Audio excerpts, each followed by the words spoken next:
Africa has a deep and fascinating history that often goes overlooked in mainstream narratives. One of the most intriguing and powerful cities of the ancient world was Timbuktu, a city so wealthy and influential that it surpassed even Rome in its golden age.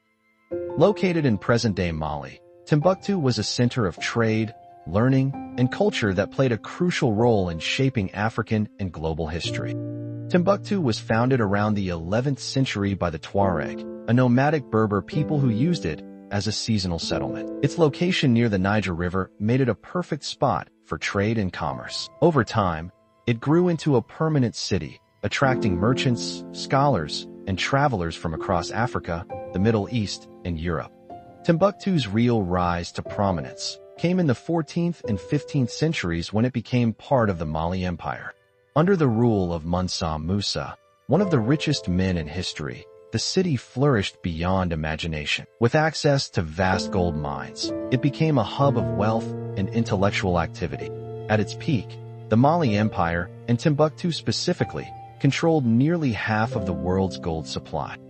The gold trade made Timbuktu one of the wealthiest cities on earth. Gold from West Africa was highly sought after in Europe and the Middle East, fueling economies and enriching rulers. But gold wasn't the only valuable resource in Timbuktu.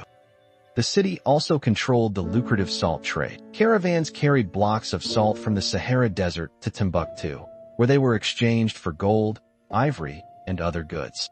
The salt trade was so valuable that it was sometimes referred to as white gold. No discussion about Timbuktu's wealth is complete without mentioning Mansa Musa, the 14th century ruler of the Mali Empire. He is widely regarded as the richest person in history, with a fortune that modern economists estimate in the hundreds of billions of dollars. Mansa Musa's fame skyrocketed in 1324 when he embarked on a legendary pilgrimage to Mecca. He didn't travel alone. He brought with him a caravan of 60,000 people, including soldiers, slaves, and scholars. He also carried vast amounts of gold, which he distributed generously along the way. In Egypt, he gave away so much gold that it caused inflation for over a decade. His pilgrimage was more than just an extravagant display of wealth. It put Timbuktu and the Mali Empire on the world map, attracting scholars, traders, and investors to the city.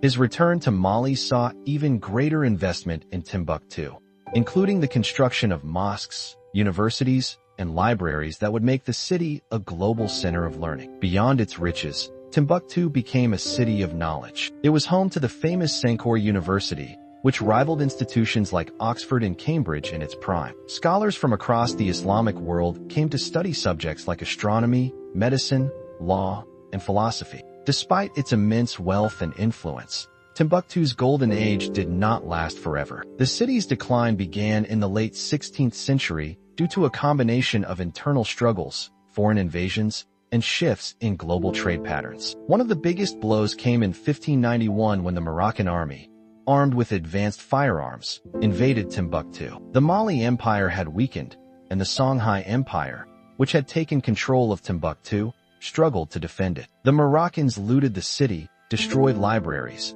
and deported many of its scholars to Morocco. This marked the beginning of the city's downfall. Another major factor that contributed to Timbuktu's decline was the shift in global trade routes. By the 17th century, European powers had established new maritime trade routes along the Atlantic coast, bypassing traditional trans-Saharan trade networks. This made Timbuktu less significant in global commerce, leading to a decline in its wealth and influence. Even though its golden age ended centuries ago, Timbuktu's legacy as a center of knowledge and wealth lives on. Today, the city is recognized as a UNESCO World Heritage Site, and efforts have been made to preserve its ancient manuscripts, many of which contain priceless information on medicine, mathematics, and philosophy. However, Timbuktu has faced modern challenges, including attacks by extremist groups that have sought to destroy its historical sites and manuscripts. Despite this, the spirit of Timbuktu remains alive,